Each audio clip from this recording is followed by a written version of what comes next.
వర్షాలు వరదలతో ఇప్పటికే దేశం మొత్తం అతలాకుతలం అవుతుంది. ఎప్పుడు ఏ వాగు పొంగుతుందో, ఎప్పుడు ఏ కాలువ పొర్లుతుందో తెలియని పరిస్థితి. సముద్ర మట్టం పెరుగుతోంది ఓవైపు, తీరమంతా కూడా అల్లకల్లోలంగా మారుతోంది. అలల తాకిడి పెరిగింది తీరానికి. ఈ నేపథ్యంలో వాతావరణ శాఖ అధికారులు కానీ నిపుణులు కానీ ఇటు మేము కూడా హెచ్చరిస్తూనే ఉన్నాం, జాగ్రత్తగా ఉండండి, వెళ్ళొద్దు, సముద్రాల్లోకి వెళ్ళొద్దు, నదుల్లోకి వెళ్ళొద్దు, వాగులు దాటేటప్పుడు జాగ్రత్తగా ఉండాలి, అత్యవసరం అయితే తప్ప అసలు బయటికి వెళ్ళొద్దు ఇలాంటి విషయాల్లో అని చెప్తూనే ఉన్నాం. వీటన్నిటినీ పెడచెవిన పెట్టి జలపాతాల దగ్గరికి, వాటర్ ఫాల్స్ దగ్గరికి వెళ్ళి ప్రాణాల మీదకు తెచ్చుకున్న ఘటన ఇప్పుడు మరొకటి మనం చూస్తున్నాం. ఇంతమంది ఇన్ని హెచ్చరికలు చేస్తున్నా బయట ప్రాక్టికల్గా చూస్తున్నాం, ఎంత దారుణంగా వరద ప్రవహిస్తుందో మనం చూస్తున్నాం. ఎప్పుడు ఎక్కడ ఎంత నీటి మట్టం పెరుగుతుందో తెలియడం లేదు. వాగు ఒక 10 నిమిషాల ముందు ఇటు దాటి వెళ్ళేటప్పుడు నార్మల్గా ఉన్న స్థాయిలు నార్మల్గా ఉంటే ఒక 10 నిమిషాలకు పావు గంటగా తిరిగి వచ్చేసరికి వాటర్ లెవెల్స్ పెరిగిపోతున్నాయి. వాగు దాటి రాలేని పరిస్థితి, మధ్యలో చిక్కుకుపోయిన సందర్భాలు అనేకం మనం చూస్తున్నాం ప్రతిరోజు.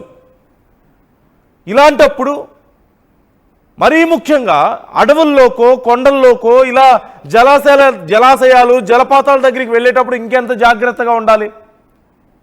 పరిస్థితులు ఎంత అన్ప్రెడిక్టబుల్గా ఉంటాయో మనకు తెలిసిన విషయమే కదా. అయినా సరే ఇవన్నీ పెడచెవిని పెట్టి కొంచెం కూడా ఆలోచించకుండా కేవలం ఫన్ కోసం వెళ్ళి ప్రాణాల మీదకు తెచ్చుకుంటున్నారు చాలామంది. అలాంటి ఘటన మరొకటి మనం చూస్తున్నాం. ములుగు జిల్లాలో పరిస్థితి మనం చూస్తున్నాం. మైతాపురం జలాశయానికి వెళ్ళి అడవిలో 7 నీట్ విద్యార్థులు తప్పిపోయారు. ఫారెస్ట్లోకి అనుమతి లేదంటూ అధికారులు చెప్పారు, లోపలికి వెళ్ళొద్దంటూ వాళ్ళకి క్లియర్గా అధికారులు సూచించారు. అయినా సరే వాళ్ళ మాటలు పెడచెవిని పెట్టి రూల్స్ అతిక్రమించి స్టూడెంట్స్ అడవిలోకి వెళ్ళిపోయారు. దారి తెలియక చివరికి అడవిలో తప్పిపోయినట్లుగా తెలుస్తోంది స్టూడెంట్స్. చివరికి ఏం చేయాలో అర్థం కాక, దిక్కు తోచక చాలా సందర్భాల్లో మనం చూస్తుంటాం, అడవిలోకి కొంచెం డీప్గా వెళ్తే కనీసం నెట్వర్క్ దొరకదు. అలాంటి సందర్భాల్లో ఎంత పరిస్థితులు దారుణంగా ఉంటాయి, ఎటు పోవాలో తెలియదు, దిక్కు తోచదు. అక్కడ ఏ విషసర్పాలు ఉంటాయో, ఏ భయంకరమైనటువంటి మృగాలు ఉంటాయో ఎవరికి తెలుసు? ఎన్ని రోజులైనా అక్కడ ఉండాల్సి వస్తుందో తెలియదు. ఇంకా ఖచ్చితంగా చెప్పాలంటే డీప్ ఫారెస్ట్లోకి వెళ్తే కొన్ని రకాల దోమ కాటుకు కూడా మనుషులు చచ్చిపోయే ప్రమాదం ఉంటుంది. అందులోనూ ఇలా భారీ వర్షాలు పడే సమయంలో పరిస్థితి ఇంకా దారుణంగా ఉంటుంది. అధికారులు చెప్పారు వెళ్ళొద్దు అని, అయినా వినకుండా వెళ్ళి చివరికి ప్రాణాల మీదకు తెచ్చుకున్న పరిస్థితి మనం చూస్తున్నాం. భయంతో ఏం చేయాలో అర్థం కాక, దిక్కు తోచక చివరికి 100కు డయల్ చేస్తే ఆ స్టూడెంట్స్, ఫారెస్ట్ అధికారులు వెళ్ళి వాళ్ళతో కోఆర్డినేట్ చేసుకొని లొకేషన్ ట్రేస్ చేసి అతి కష్టం మీద ఆ విద్యార్థులను పోలీసులు మొత్తం మీద కాపాడారు. ప్రాణాలతో వాళ్ళని బయటకు తీసుకురాగలిగారు. విద్యార్థులంతా కూడా హైదరాబాద్, వరంగల్ నీట్ విద్యార్థులుగా గుర్తించారు. అనుమతి లేని జలపాతాలకు వెళ్ళొద్దు అంటూ పోలీసులు కౌన్సిలింగ్ ఇచ్చి వారిని పంపించి వేసినట్లుగా తెలుస్తోంది. కొన్ని సందర్భాల్లో హీరోయిజం చూపించకపోతే మంచిది, కొన్ని సందర్భాల్లో అనవసరమైన అడ్వెంచరస్ జోలికి వెళ్ళకపోతే మంచిది. అవసరమైతే చేయాలి, లేదంటే సేఫ్ అనుకుంటే చేయాలి. లేకుండా ఏ ఉపయోగం లేకుండా ఇలా ప్రాణాల మీదకు తెచ్చుకుంటే చివరికి ఏం జరుగుతుంది? ఇదిగో ఇదే జరుగుతుంది. తెలీదా? బయట మీడియాలోనూ, బయట పేపర్స్లోనూ, ఎక్కడ చూసినా, సోషల్ మీడియాలో ఎక్కడ చూసినా సరే ప్రమాదపుట అంచున్న ఎంతమంది ప్రజలు ఉన్నారో అందరికీ తెలిసిన విషయమే. ఎంతమంది అనుకోకుండా ప్రమాదాల బారిన పడుతున్నారో తెలుసు. కానీ ఇలా తెలిసి విద్యార్థులు వెళ్ళి తమ ప్రాణాల మీదకు తెచ్చుకోవడం సమంజసమా? అధికారులు చెప్పారు వెళ్ళొద్దు అంటూ, ఫారెస్ట్ ఎక్స్ప్లోర్ చేస్తాం, జలాశయాలను ఎక్స్ప్లోర్ చేస్తామని వెళ్ళి చివరికి తప్పిపోయి ఎక్కడికి వెళ్ళాలో, ఏం చేయాలో, ఎటు వెళ్తున్నారో తెలియక, నిద్రాహారాలకి అక్కడ దిక్కులేక, నెట్వర్క్ కూడా దొరకదు చాలాసార్లు. అదృష్టం కొద్దీ నెట్వర్క్ దొరికితే 100కి డయల్ చేశారు ఆ స్టూడెంట్స్.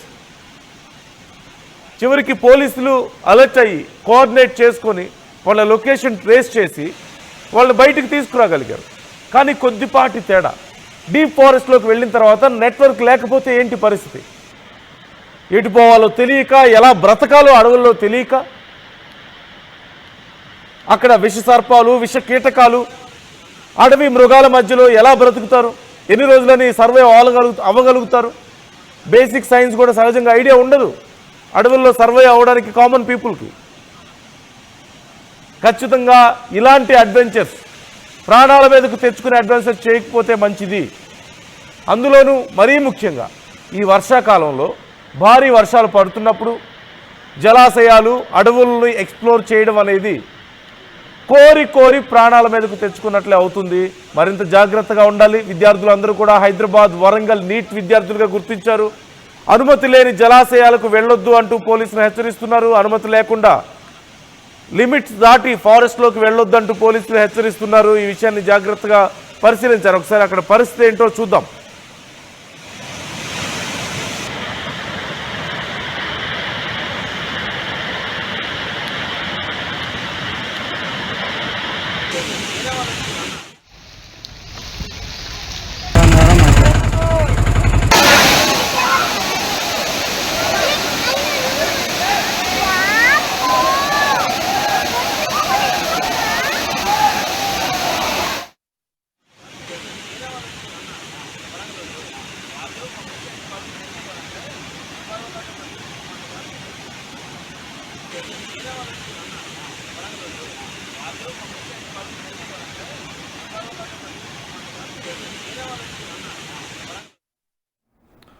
ఈ అంశానికి సంబంధించి ఫుల్ డీటెయిల్స్ మా ప్రతినిధి వెంకటరత్నం అడిగి తెలుసుకుందాం. లైవ్లో సిద్ధంగా ఉన్నారు. వెంకటరత్నం, పోలీసులు ఈ రెస్క్యూ ఎలా నిర్వహించారు?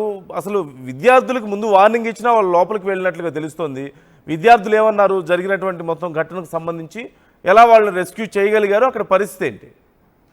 అదే నందు, ఇక్కడ వెంకటాపురం మండలం మహితాపురం జలపాతానికి సంబంధించినటువంటి చాలా అంటే బ్యూటిఫుల్ లొకేషన్ అది. గతంలో ఇదివరకు వెళ్ళినటువంటి వాళ్ళు కూడా మరొకసారి వెళ్ళాలనుకునేటువంటి ప్రాంతాలు ఇవన్నీ. మొత్తం ములుగు జిల్లాకు సంబంధించి ఇటు వాజేడు, వెంకటాపురం, ఇక్కడ మిగిలిన ప్రాంతాలు దాదాపు మొత్తం 7 జలపాతాలు ఉంటాయి. ఈ 7 జలపాతాలకు సంబంధించినటువంటి విషయాలు ఒక్కసారి తెలిసినటువంటి వాళ్ళు మళ్ళీ అక్కడికి వెళ్ళాలని అంటూ ఉంటారు. కానీ ఇప్పుడు ప్రస్తుతానికి ఏంటంటే భారీ వర్షాలు వస్తున్నటువంటి నేపథ్యంలో ఎట్టి పరిస్థితుల్లో అక్కడికి వెళ్ళకూడదని చెప్పి ఫారెస్ట్ అధికారులు హెచ్చరికలు జారీ చేస్తున్నారు. పోలీసులు కూడా మరోవైపు ఇక్కడ నిబంధనలు అతిక్రమించి అక్కడ వాటర్ ఫాల్స్ లోకి వెళ్ళినటువంటి వారిపై కూడా కేసులు నమోదు చేస్తాము, జరిమానాలు విధిస్తామని చెప్పి ఓవైపు చెబుతూ హెచ్చరికల బోర్డులు కూడా పెట్టినటువంటి పరిస్థితి. ఇక్కడ బొగత జలపాతం కూడా ఎప్పుడు లేనంత ఉగ్రరూపం దాల్చిందంటే చూసుకోవచ్చు. ఇంకా దీనికంటే ఎగువన ఉన్నటువంటి ఈ జలపాతాలు కూడా చాలా ప్రమాదకర స్థాయిలో ఉంటాయి. అందులోనూ ఈ లోపలికి ఇవన్నీ నడుచుకుంటూ వెళ్లాల్సినటువంటి పరిస్థితులు, వాహన సౌకర్యం లేదు. ఒక్కొక్క ప్రాంతానికి 10 నుండి 15 కిలోమీటర్ల వేరే అడవి లోపల నడుచుకుంటూ వెళ్లాల్సినటువంటి అవసరం ఉంటుంది. కానీ ఇదొక అడ్వెంచర్గా ఇక్కడ ఉన్నటువంటి యువకులు కూడా కొంతమంది ఫీల్ అవుతూ ఉంటారు. కానీ ఆ అడ్వెంచర్ అనేది వాతావరణ పరిస్థితులను బట్టి వెళ్లాల్సినటువంటి అవసరం ఉంటుంది. కానీ ఒకవైపు భారీ వర్షాలు పడుతున్నాయి, వాతావరణ శాఖ హెచ్చరికలు జారీ చేస్తుంది. అయినప్పటికీ కూడా పోలీసులు హెచ్చరికలు జారీ చేసినప్పటికీ కూడా వారి కన్ను గప్పి ఇక్కడ 7 నిట్ విద్యార్థులు కూడా అక్కడికి వెళ్ళినటువంటి పరిస్థితి. ఇక్కడ 3 మహిళలు, 4 యువకులు కూడా వెళ్ళినటువంటి పరిస్థితి. 3 విద్యార్థినులు, 4 యువకులు, వీళ్ళందరూ కూడా పోలీసుల కళ్ళు గప్పి ఉదయమే వెళ్ళినటువంటి పరిస్థితి. అయితే నిన్నటి వరకు ఎందుకంటే వాటర్ ఫాల్స్ వస్తున్నటువంటి ఆనందంగా ఎంజాయ్ చేశారు. కానీ రిటర్న్లో వచ్చేసరికి వారు దారి తప్పిపోవడంతో ఎక్కడికి వెళ్ళాలో తెలియక అడవుల్లోనే చాలాసేపు తిరిగినటువంటి పరిస్థితి. ఎప్పటి వరకు అంటే దాదాపు రాత్రి 10:30 వరకు కూడా అడవుల్లోనే ఉన్నారంటే పరిస్థితులు ఎట్లాంటి భయానకమైనటువంటి పరిస్థితుల్లో వాళ్ళు ఉన్నారో ఆ ప్రాణాలు అరచేతిలో పెట్టుకొని వెళ్ళినటువంటి పరిస్థితి. దీనికి సంబంధించి నెట్వర్క్ కూడా లేదు. ఆ నెట్వర్క్ వచ్చేంత వరకు వీళ్ళు ట్రై చేస్తూనే ఉన్నారు. ఒక్కొక్కసారి బ్యాటరీలు అయిపోయినా ప్రాబ్లమే ఉంటుంది, నెట్వర్క్ దొరకకపోయినా ప్రాబ్లమే ఉంటుంది.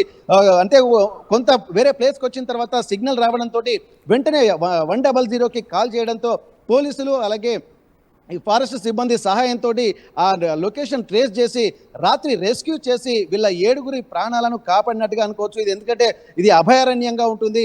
ఇక్కడ ఎలుగుబంట్లు కూడా ఉండేటువంటి అవకాశం ఉంటుంది. ముఖ్యంగా ఇంతకుముందు మీరు చెప్పినట్టు ఆ డీప్ ఫారెస్ట్ లోకి వెళ్ళిన తర్వాత సీజనల్ డిసీజెస్ దోమకాట్ల వల్ల అనేక మంది ఏజెన్సీ ప్రాంత వాసులు కూడా ఇబ్బందులు పడుతున్నటువంటి పరిస్థితి. వాళ్ళకి అలవాటు ఉంటుంది కాబట్టి కొంత వాళ్ళు ప్రివెంటివ్ కొంత అంటే వాళ్ళు పరిస్థితి బయటపడచ్చు అడవిలో ఉన్నటువంటి వాళ్ళు. కానీ ఈ కొత్త వాతావరణం అంటే ఇప్పుడు టౌన్లో ఉన్నటువంటి వాళ్ళు అడవిలోకి వెళ్ళి ఎలా బతకాలో తెలియనటువంటి పరిస్థితి. అంత చీకట్లో కూడా ఒకవేళ లొకేషన్ లేకపోతే మాత్రం అనేక ప్రాంతవాసులు ఇబ్బంది పడేటువంటి అవకాశం ఉంటుంది. అయినప్పటికీ కూడా వీళ్ళు రెస్క్యూ చేసి అంత దూరం వెళ్ళి రాత్రి 10:30కు పోలీసులు అలాగే ఫారెస్ట్ సిబ్బంది కూడా వీళ్ళను కాపాడినట్టుగా తెలుస్తుంది. వీరిపై కూడా పోలీసులు కేసులు కూడా నమోదు చేశారు. ఎందుకంటే నిబంధనలు అతిక్రమించి వెళ్ళినందుకు కూడా మరోసారి ఇట్లాంటి చర్యలు రిపీట్ కాకుండా ఉండాలంటే ఖచ్చితంగా వీళ్ళపై కేసులు నమోదు చేయాలని చెప్పి కూడా పోలీసులు భావిస్తున్నారు. దాని ప్రకారమే కేసులు కూడా నమోదు చేసినటువంటి పరిస్థితి. ఒక్కసారి ఈ వాజేడు మండలము చీకుపల్లి అటవీ ప్రాంతాల్లోని బొగతా జలపాతంతో పాటు వెంకటాపురం మండలం మహితాపురం జలపాతంతో పాటు ఇక్కడ పూర్తిగా మొత్తం 7 జలపాతాలు ఉంటాయి. ఇవి 7 కూడా ఎంత ఆనందాన్ని పంచుతాయో అంత ప్రమాదకరమైనటువంటి ప్రాంతంలోకి వెళ్లాల్సినటువంటి అవసరం ఉంటుంది.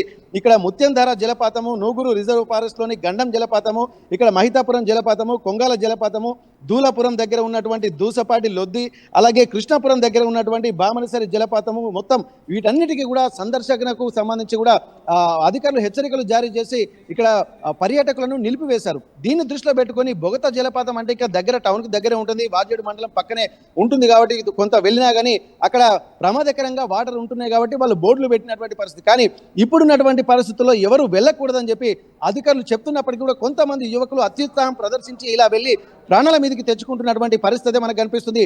ప్రస్తుతానికి ఇక్కడ వాస్తవానికి ఇక్కడ ఏంటంటే ఈ వాతావరణం కొంత పొడిబారిన తర్వాత మామూలుగా తేమగా ఉన్న తర్వాత వెళ్తే పర్యాటకంగా కూడా ఇంత అద్భుతమైనటువంటి ప్రాంతము ఇక్కడ ఈశాన్య రాష్ట్రాలు ఏ విధంగా పర్యాటకంగా ఉంటాయో ఇటువైపు వస్తే మాత్రం ఉత్తర తెలంగాణ వైపు కూడా ఇక్కడ కర్రెగుట్టల అటవీ ప్రాంత చుట్టుపక్కలనే ఆవరించినటువంటి ఈ అటవీ ప్రాంతాల్లో ఉన్నటువంటి ఈ దూసపాటి లొద్ది అలాగే బొగతా జలపాతము ఇక్కడ మిగిలినటువంటి 7 జలపాతాలు కూడా చాలా అద్భుతంగా ఉంటాయి. దీన్ని పర్యాటకంగా కూడా చేయాలని చెప్పి ప్రభుత్వం భావిస్తుంది. దీనికి సంబంధించి కూడా అనేక సార్లు ఒక ప్రకటనలు కూడా విడుదల చేసింది. కానీ దీనికి సంబంధించి ఒక్కసారి పూర్తి స్థాయిలో పర్యాటకంగా అభివృద్ధి చెందితే ఎంతో పర్యాటకంగా కూడా ఇక్కడ ఉంటుంది. పూర్తి స్థాయిలో ఇక్కడ ఉత్తర తెలంగాణకు సంబంధించి ఒక ఆదాయ వనరు కూడా ఉండేటువంటి అవకాశం ఉంటుందని చెప్పి ప్రభుత్వం కూడా గుర్తించింది. కానీ ఒక సరైన వసతులు ప్రస్తుతం లేకపోవడం వల్లనే ఇంత ఇబ్బందికర పరిస్థితులు ఎదుర్కోవాల్సి వస్తుంది. ఇక్కడ 7 కాదు, ఇప్పటికీ బొగతా జలపాతం అంటే తెలంగాణ నయాగరాగా పిలుస్తున్నటువంటి బొగతా జలపాతానికి కూడా సంతోషంగా వెళ్ళినటువంటి వాళ్ళు ఇప్పటికీ 14 మంది కూడా మృతి చెందినటువంటి పరిస్థితులు మనం చూసాము. ఈ 14 మంది కూడా సరదాగా వెళ్ళి కొంతమంది కుటుంబాలతో సహా కొంతమంది ఎక్కువగా యువకులే వెళ్ళి ఇక్కడ ప్రమాదాలను బారి కొట్టుకుపోయినటువంటి పరిస్థితి. ఎందుకంటే వరద ఉధృతి పైనుండి వచ్చేటువంటి ప్రవాహంతో కిందికి వాళ్ళే ప్రవహించే నీరు అతి వేగంగా వెళ్తుంది కాబట్టి ఒక్కసారి కాలు జారి అందులో పడిపోయినా కానీ ఇక్కడ వాళ్ళు దొరికేటువంటి పరిస్థితి లేదు. ఎందుకంటే వాటర్ వేగంగా వస్తుంది కాబట్టి ఇట్లాంటి పరిస్థితులు గతంలో ఉన్నాయి. హెచ్చరికలు జారీ చేశారు, కొన్ని రైలింగ్స్ కూడా ఏర్పాటు చేశారు. కానీ మొన్న కురిసినటువంటి వర్షాలకు ఆ రైలింగ్స్ కూడా కొట్టుకుపోయాయి. అంటే ఎంత భారీ స్థాయిలో ప్రమాదకర స్థాయిలో బొగతా ప్రవాహం ప్రవహించిందని మనం గమనించవచ్చు.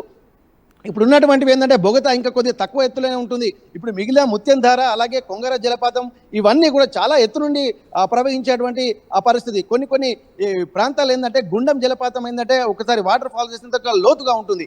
ఇవన్నీ కూడా ప్రమాదకరంగా ఉంటాయి. అంటే ఎంత అద్భుతంగా ఉన్నప్పటికీ కూడా వాటి వెనుక ప్రమాదం పొంచి ఉందన్నటువంటి విషయాన్ని ప్రతి ఒక్కరు కూడా గమనించి ఈ పర్యాటకంగా వెళ్ళి ప్రాణాల మీదకి తెచ్చుకోవద్దన్నటువంటి విషయాలను కూడా గమనించాల్సినటువంటి అవసరం ఉంటుంది. ఇది ముందే గుర్తించినటువంటి అధికారులు ఎప్పటికప్పుడు హెచ్చరికలు జారీ చేస్తూనే ఉన్నారు. అయినప్పటికీ కూడా కొంతమంది ఆకతాయిలు వినకుండా కానీ అక్కడ ఉన్నటువంటి గర్ల్ ఫ్రెండ్స్ తోటి వెళ్ళి ఒక ప్రమాదపు అంచున వెళ్ళి వాళ్ళ ప్రాణాల మీద తెచ్చుకుంటున్నటువంటి పరిస్థితి.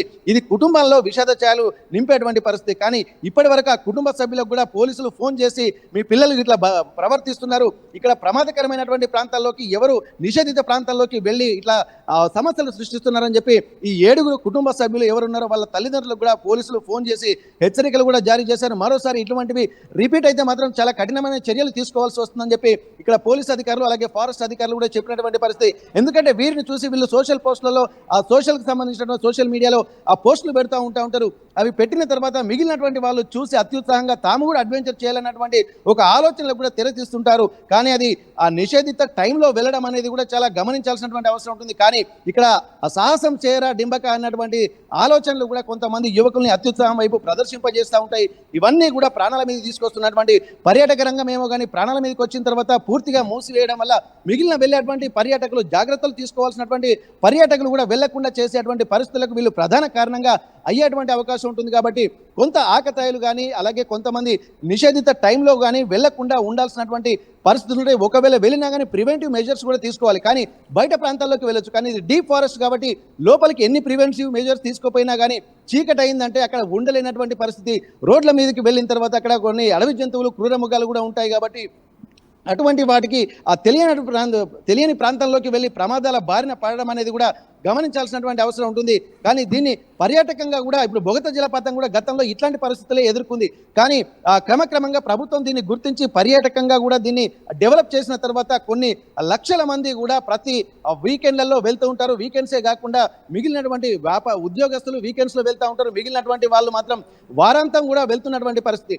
ఇట్లాంటి సిచ్యువేషన్లో పర్యాటకంగా దాన్ని అభివృద్ధి చేశారు కాబట్టి చాలా అద్భుతమైనటువంటి వాతావరణం ఉంది. తెలంగాణలో ఇంత అద్భుతమైనటువంటి ప్రాంతాలు ఉన్నాయని చెప్పి ప్రపంచానికి తెలుస్తుంది. ఫారినర్స్ కూడా ఇక్కడికి వస్తున్నటువంటి సందర్భాలను కూడా మనం చూసినాము. అట్లాంటిది ఇక్కడ మిగిలిన జలపాతానికి కూడా ఆ రోడ్డు మార్గాలు కనుక కొంత సౌకర్యంగా ఉంటే మాత్రం ఇది పర్యాటకంగా కూడా ఎంతో అద్భుతంగా ఉండేటువంటి అవకాశం ఉంటుంది. ఈశాన్య రాష్ట్రాలకు అలాగే పర్యాటక ప్రాంతాలకు ఏ మాత్రం తీసిపోకుండా ధీటుగా ఉండేటువంటి అవకాశం అయితే కనిపిస్తుంది. కాకపోతే మాత్రం యువకులు మాత్రం మిగిలినటువంటి వాళ్ళు కొంత జాగ్రత్తగా ప్రివెంటివ్ మెజర్స్ తీసుకొని పర్యాటకంగా ఏమో కానీ ప్రాణాల మీద తెచ్చుకోకుండా ఉంటే అది ఆ సాహస యాత్ర కాస్త విషాద యాత్రగా మారకుండా ఉండాలంటే అధికారులు చెప్పినటువంటి ఇన్స్ట్రక్షన్స్ ను ఫాలో కావాల్సినటువంటి అవసరం కనిపిస్తుంది. నందు right, thank you Venkataratnam, thanks for the updates. అధికారులు చెప్పే మాటలు కొన్నిసార్లు వినాలి. మీరు అడ్వెంచర్స్ చేయడమో లేదంటే ఎక్స్ప్లోర్ చేయడమో తప్పు కాదు, కానీ వాటి కోసం ప్రాణాల మీదకి మాత్రం తెచ్చుకోవద్దు. అందులోనూ ముఖ్యంగా ఇలాంటి సీజన్లో ఎప్పుడు ఎలాంటి భారీ వర్షాలు పడతాయో తెలియడం లేదు, ఎక్కడ ఏ వరదలు వస్తాయో తెలియడం లేదు. ఇలాంటి టైంలో డీప్ ఫారెస్ట్ని ఎక్స్ప్లోర్ చేయడమో లేదంటే వాటర్ ఫాల్స్ దగ్గర అడ్వెంచర్లు చేయడం మంచి పరిణామం కాదు. జాగ్రత్తగా ఉండాలంటూ ఆర్టీవీ కూడా సూచిస్తోంది.